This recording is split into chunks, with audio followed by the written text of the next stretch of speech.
lompatan, lari, terus sampai nerobos tengah penonton. Lah ini hadir, kaitan lagi nyanyi Carlo sendirian, nyanyi Lajengan. Lagu pertama udah main. Gimana? Gak pada marah sama lu? Lari aja tengah penonton. Rockstar. Jagoan muncul di tukang. Lagu kedua, jadi udah lagu pertama udah selesai, gue tungguin di pinggir. Masuk lagu kedua, baru gue masuk.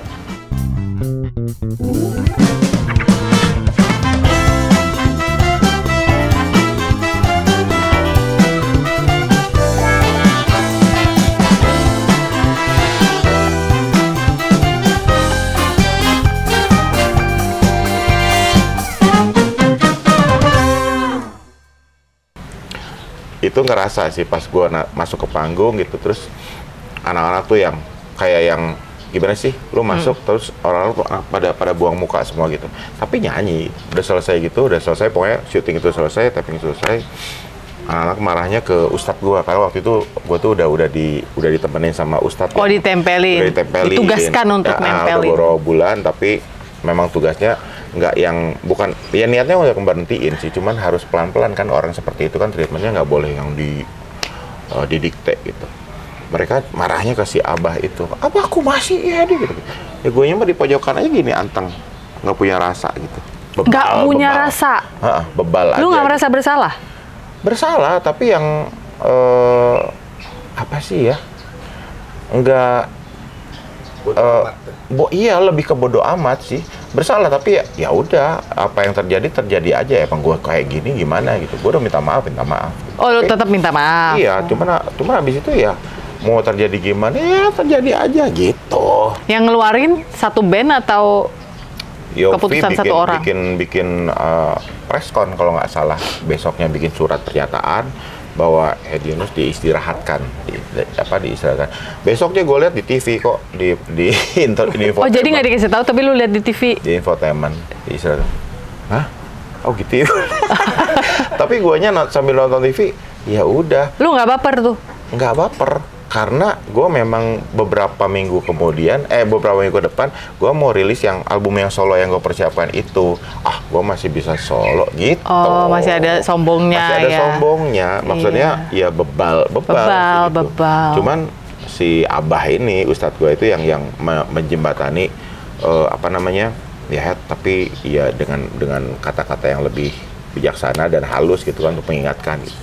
Cuman pada saat itu memang sebetulnya gue pribadi udah mulai enek gitu loh. Gue tuh mau berhenti tapi gue nggak bisa.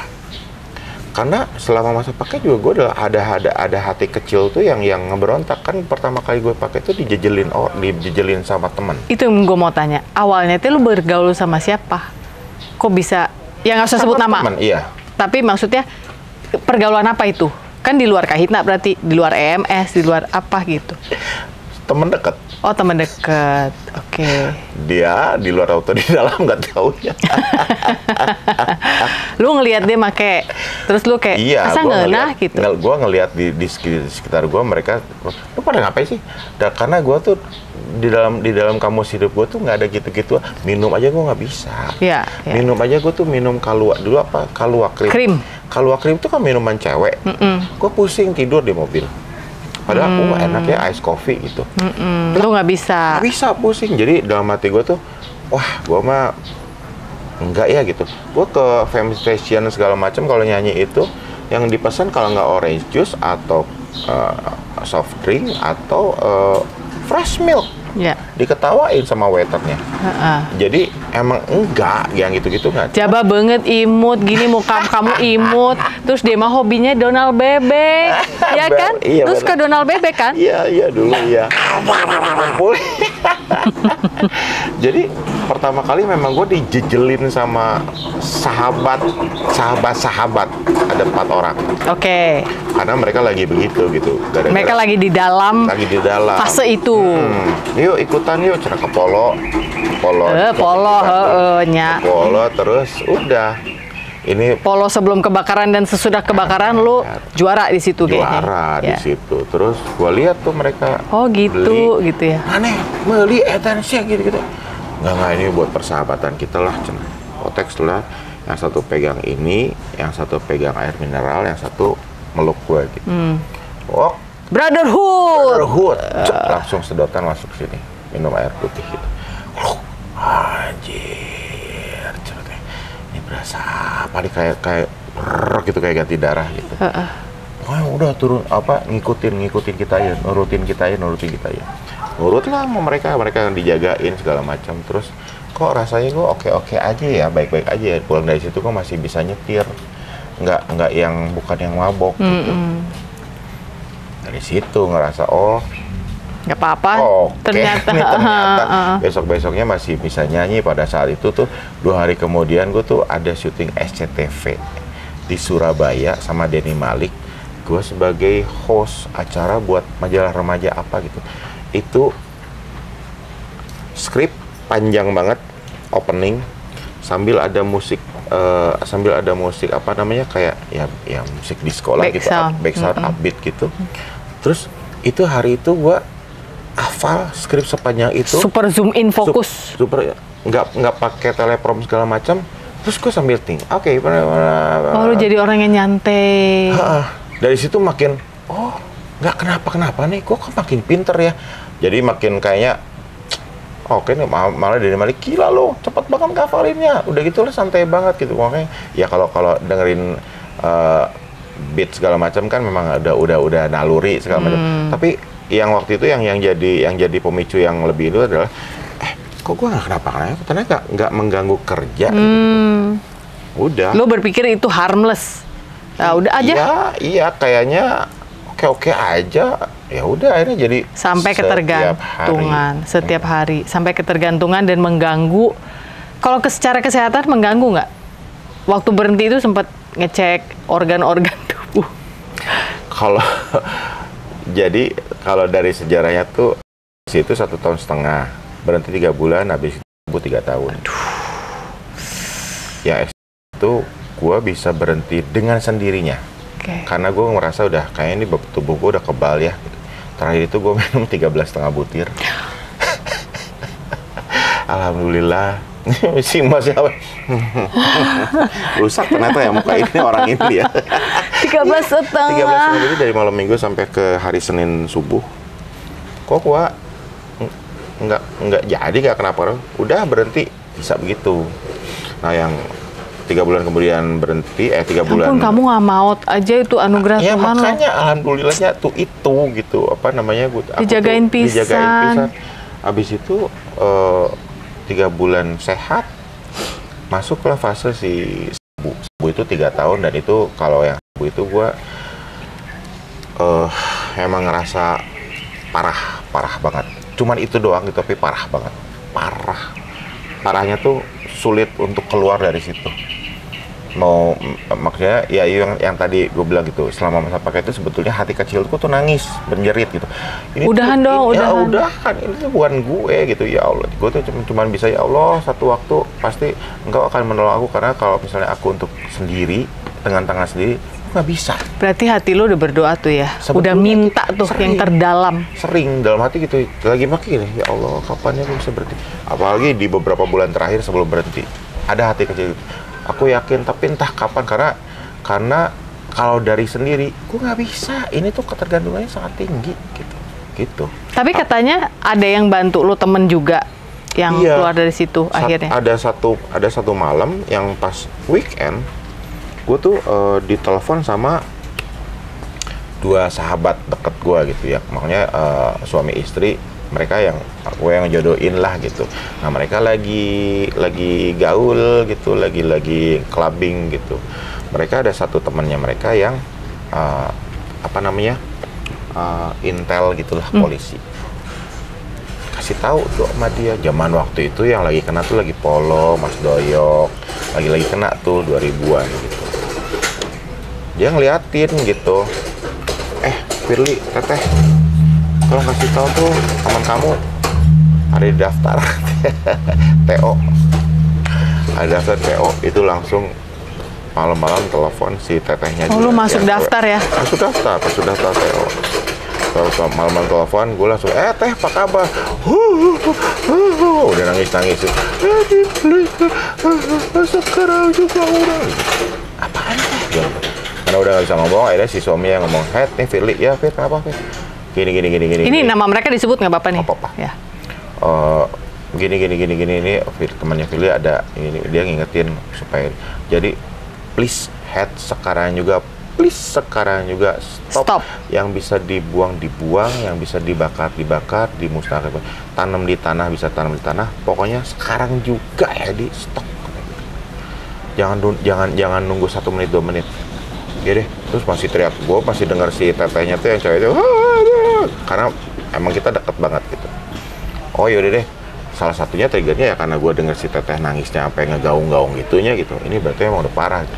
Tapi memang itu tuh memang momen gue, ini mungkin ini nih momen gue nih yang ditunggu-tunggu tuh ini nih gitu. Udah. Ih, hebat ya, secara spiritual ternyata lu masih deket sama Allah sebenarnya. Di saat sedang terasa jauh, lu tuh masih dipegang terus.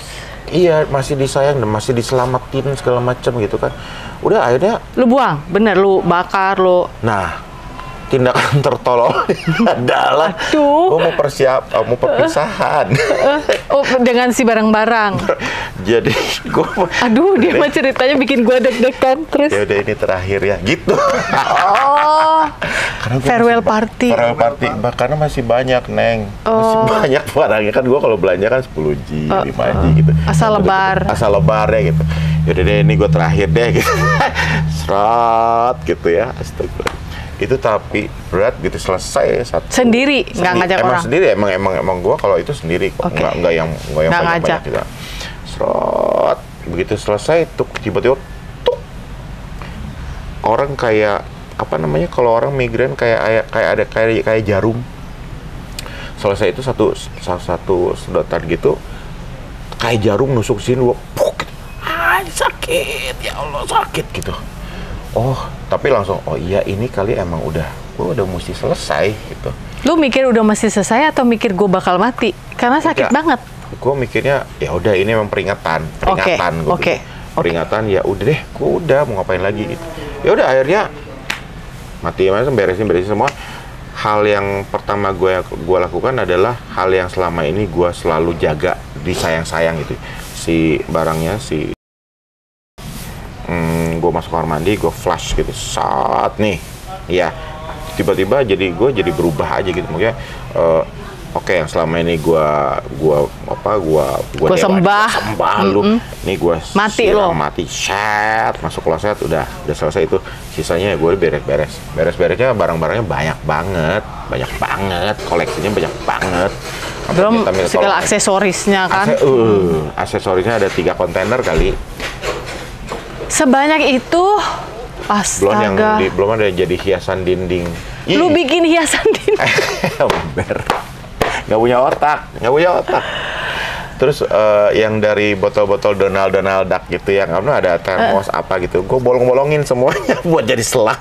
Aduh, kasihan si Donald. Jadi si Donald ikutan. Nah, udah deh. Pokoknya nggak punya otak. Kalau sekarang bisa bilang itu nggak punya otak tuh. Gue habisin malam itu juga buang semuanya, hancurin aluminium foil segala macam, si sedotan. Saat itu juga buang, dan gue memang malam itu tuh lagi packing, gue tuh mau ke Bandung pagi-paginya. Akhirnya udah selesai, gue pagi-pagi ke Bandung. Pulang ke Bandung gue mengasingkan diri aja gitu, nggak mau berhubungan dengan teman-temannya, apalagi yang bandar segala macam lagi. Gue 6 hari tidur di Bandung, tapi sempat dibawa ke Tasik sama si Abah yang ustadz gue itu, ya untuk ada proses mandi lah apalagi supaya lebih cepat lagi untuk membersihkan diri segala macam gitu. Udah tuh seminggu baru bisa bangun seger. 6 hari itu gue tidur, nggak makan minum dong, dibangunin. Ini dia luar biasanya seorang ibu. Ibumu ya? Aduh, apa namanya kan, pulang ke Bandung ke rumah ya, maksudnya pintu nggak dikunci tuh, kamar. Ibu sama bokap sama nyokap tuh nggak nanya, nggak apa gitu. Kalau kita kan maksudnya ngelihat anak begitu tiba-tiba, ya kenapa lu tidur seminggu nggak bangun-bangun, pasti nanya atau enggak, lu kenapa misalnya gitu. Enggak, malah gue tuh 6 hari tuh tidur tuh bener-bener tidur yang kebangun tuh cuman pis sama ke belakang, pup. Itu pun kalau ya maaf, kalau karena saking nggak ada tulangnya badan tuh ya gitu. Terus selalu standby di samping tempat tidur itu ada ada termos air putih, sama gelas air putih, sama biskuit. Jadi gue tuh kalau bangun lapar, biskuit, minum selama 6 hari begitu. Terus bangun selesai begitu hari ke-6 gitu, Bang. Alhamdulillah gue bangun gitu ya. Udah mandi segala macam, nggak ditanya apa kayak gitu sama ibu sama bapak Papi. gitu. Papi. Nggak nanya, nggak kenapa gitu. Kamu kenapa? Nggak sama sekali. Tapi selalu stay itu biskuit itu nggak pernah habis. Berarti mereka keluar masuk kamar ya, ngecek? Iya. Nggak sama sekali nggak ditanyain. Sampai meninggalnya tuh nggak pernah ada pertanyaan, lu kenapa waktu itu? Nggak ada. Itu bijaksananya orang tua ya terutama ibu ya gitu, nggak merasa gue tuh bersalah, nggak jadi nggak merasa bahwa gue tuh udah bikin salah yang sangat luar biasa gitu. Tapi orang tua tuh segitu bijaksananya ya, malah diurusin, maunya ya diopenin lah gitu, diurusin yang supaya tetap bisa makan, tetap bisa minum, terus nggak dibangunin, enggak. Itu yang nggak bisa dilupain sih. Malah ada satu momen kalau misalnya nggak apa-apa ya, ini mulutnya nggak berhenti cerita, nggak apa-apa ya. Jadi ada satu momen ya kalau ke Bandung pas lagi masa-masa berat pakai gitu. Kalau dulu kan gue tuh memang selalu kalau ke Bandung atau apa pasti beliin mamah itu emas atau ke luar negeri beliin baju atau ngasih uang segala macam. Ada satu momen ya pas gue lagi di Bandung yang lagi nggak punya duit segala macam, pas mau pulang ke Jakarta, mama tuh gitu loh, lihat uang hasil 500, inget banget tuh, uang ini 500, nah mah gitu. Buat buat Hedi, buat bekal cina gitu. Dalam hati gue, lah kan biasanya gue yang ngasih ya gitu. Enggak man, mau ayah kene itu Hedi perlu cina gitu. Hedi lagi perlu gitu. Udah bawa aja. Mama kan enggak apa-apa, ini uang Hedi yang selama ini suka dikasih mama simpan. Gitu. Berarti ya Allah, kenapa ya ya emang ya itulah gitu, ibu tuh luar biasanya. Kita ada hal yang nggak harus diucapkan, ada hal yang harus diadu. Kita ngadu atau nggak ada hal yang harus ditegur segala macam, tapi dengan tindakan yang bikin kita jadi nyes gitu. Oh ternyata dia tahu ya aku tuh lagi gimana, dia tuh tahu ya, dia tuh ngerti ya aku tuh, cuman nggak yang harus dihakimi, nggak yang harus ditegur, nggak harus dimarahin segala macam. Yang penting kebutuhannya, keinginannya bisa terpenuhi dengan cara yang kasih sayangnya dia itu udah ya Allah gitu. Lu lebih deket ke papi atau mama? Mama. Itu yang sebenarnya tadi gue pengen tanya dari awal. Karena kan di awal kan Kang Hedi pernah bilang, gue teh kehamilan yang bonus gitu lah ya, katakan udah 8 anak tiba-tiba keluar nih nomor 9 gitu ya. Pernah nggak ada rasa sakit hati sama mama di awal kehidupan dulu ketika tahu bahwa lu sebenarnya tidak terlalu diharapkan lah, dalam arti apa bisa kita punya anak lagi jadi 9 gitu. Pernah nggak ada ganjalan itu dan akhirnya ada obrolan sama mama? Enggak sih. Kalau pada saat lagi justru kan aku tuh baru tahu cerita seperti itu tuh pas udah mulai gede gitu kan. Tapi malah jadi cerita itu jadi bahan lelucuan buat di keluarga buat kita tuh gitu, karena mama tuh orangnya, almarhumah ibu itu iya mungkin kalau dibilang kayak konyol gitu, senang lucu, senang ketawa-ketawa, senang ngelawak gitu. Jadi bahan obrolan seperti itu pun jadi pas diceritain tuh jadinya jadi buat lelucon gitu. Lelucon tuh dalam artian bukan menyepelekan masalah ya gitu, tapi dalam artian dulu tuh ya gitu, untung sekarang ya jadi ya gitu.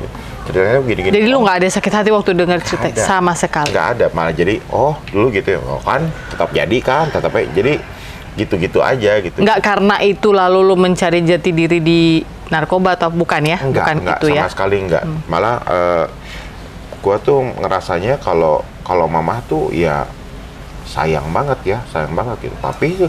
Papi juga sayangnya tapi dengan caranya sendiri karena papi kan angkatan darat. Lebih keras. Didikannya lebih keras, dan sebagai anak bungsu tuh kalau kata orang-orang kan, oh enaknya anak bungsu macam tuh di orang mah sarua wae. bungsu carekan aja, marahin aja.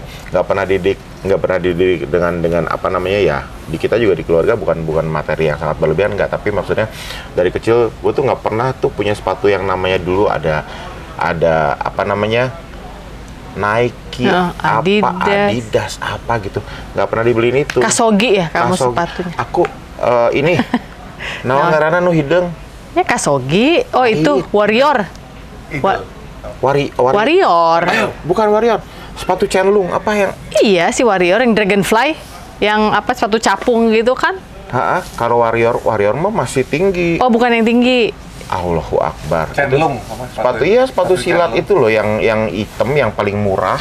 Oh iya. Big Boss. Sepatu gua mah Big Boss. Itu hal apa, kalau di persepatuan kan memang paling simpel tapi kayak kasta paling rendah gitu.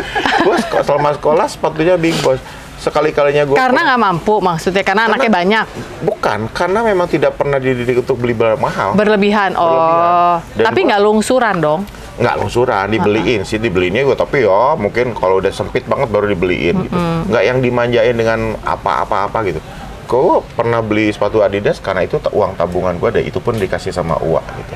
Jadi di rumah tuh nggak yang di apa, tapi servis yang lain kayak misalnya gue disiapin pulang pergi pakai beca ke sekolah gitu-gitu dibayarin semuanya gitu. Tapi kalau mau beli sepatu Adidas, mau pengen itu sepatu Puma naon gitu anak-anak di tempat teman, nggak dikasih. Enggak. Orang-orang kan dulu buat apa gitu ya? Buat apa yang mahal-mahal. Si kakak-kakak juga sama semua. Semuanya seperti itu. Nggak ada yang apa namanya. Tapi kan jiwa seni lu yang pengen tampil pasti ada keinginan untuk gue pengen sepatunya beda dong, kan gue di atas panggung gitu. Pakai aja punya kakak yang cukup gitu. Jadi akhirnya gitu. Ya apa namanya, kalau misalnya gue mau waktu itu boleh nyanyi, gue pinjam sepatu yang dari punya kakak almarhum yang nomor 1, yaitu agak-agak longgar sedikit, tapi ya tetap aja disumpal segala macam. Yang penting gaya tetap, terus ya nggak ngeluarin duit banyak-banyak kayak gitu sih. Jadi iya nggak yang terlalu dimanjain banget. Gitu. Oke, jadi berarti deket pisan sama mama. Ya. Dan waktu berhenti itu tahun 2003? Berhenti itu 2000, September 2000. Berhenti 2000? September 2000. Pakai dari 90-an akhir berarti? 95. Ya, 95 atau 96-an. Lama ya berarti ya? Lama, 5 tahun lumayan. Iya, nggak apa-apa. Nanti saya yang belekan, bukan kamu sebenarnya. Iya. Jadi apa namanya? Ketika berhenti itu si papi mama nggak pernah nanya, sampai tidur 6 hari itu nggak pernah nanya, sampai selesai pun Hedi sehat kembali nggak pernah nanya ya. Mereka memberikan kamu space itu gitu ya. Sampai 2001 yang mama meninggal. Mama meninggal 25 Agustus 2001. Hah? Setelah kamu ulang tahun? Iya, satu hari setelah aku ulang tahun. Tapi kan baru sembuh pisan berarti. Iya, itu tuh masa-masa sebetulnya emosi banget ya. Masa-masa aku tuh lagi pengen ngebalas lagi kekurangan kehilangan gue yang dulu gitu. Tapi ternyata ibu meninggal. Itu padahal masa-masa itu tuh masa-masa gue lagi tobat gitu kan, tiap hari lagi tobat. Lagi berubah lah ya hidup ya. Gitu. Karena kan udah bimbingannya si ibu ditemenin sama abah itu kan, ustadku itu ya saat itulah sedang berjalan gitu. Prosesnya udah mulai sedang berjalan gitu, 1 tahun di awal itu kan. Jadi tiap hari gue sholat tobat gitu. Jadi udah berusaha untuk memperbaiki diri terus segala macam gitu. Terus ya itu tiba-tiba 25 Agustus 2001 ibu meninggal. Hedi Sulaiman alias Hedi Yunus. Hedi Sulaiman. Udah apa-apa udah dibikin kaget. Katanya lu main gitar di situ. Hah? Itu salah ya? Ih, lo harus benerin tuh di wiki. Gua metik gitar aja nggak bunyi loh. Katanya lu main Fender Stratocaster. Gue tuh sampai masa gue harus nanya.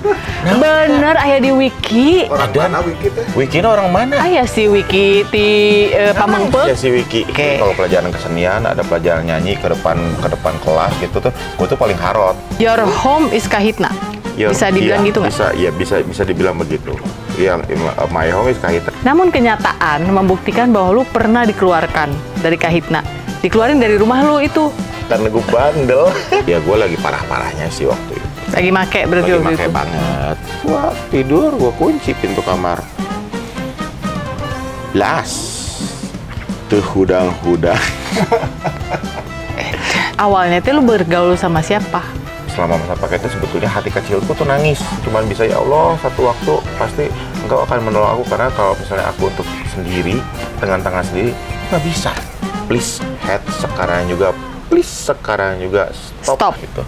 Lu mikir udah masih selesai atau mikir gue bakal mati? Ini dia luar biasanya seorang ibu. Ibumu ya? Aduh. Apa namanya kan itu ibu tuh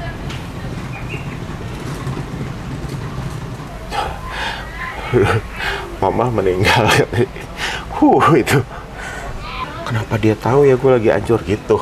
Tapi Doanya kena itu. Udahlah.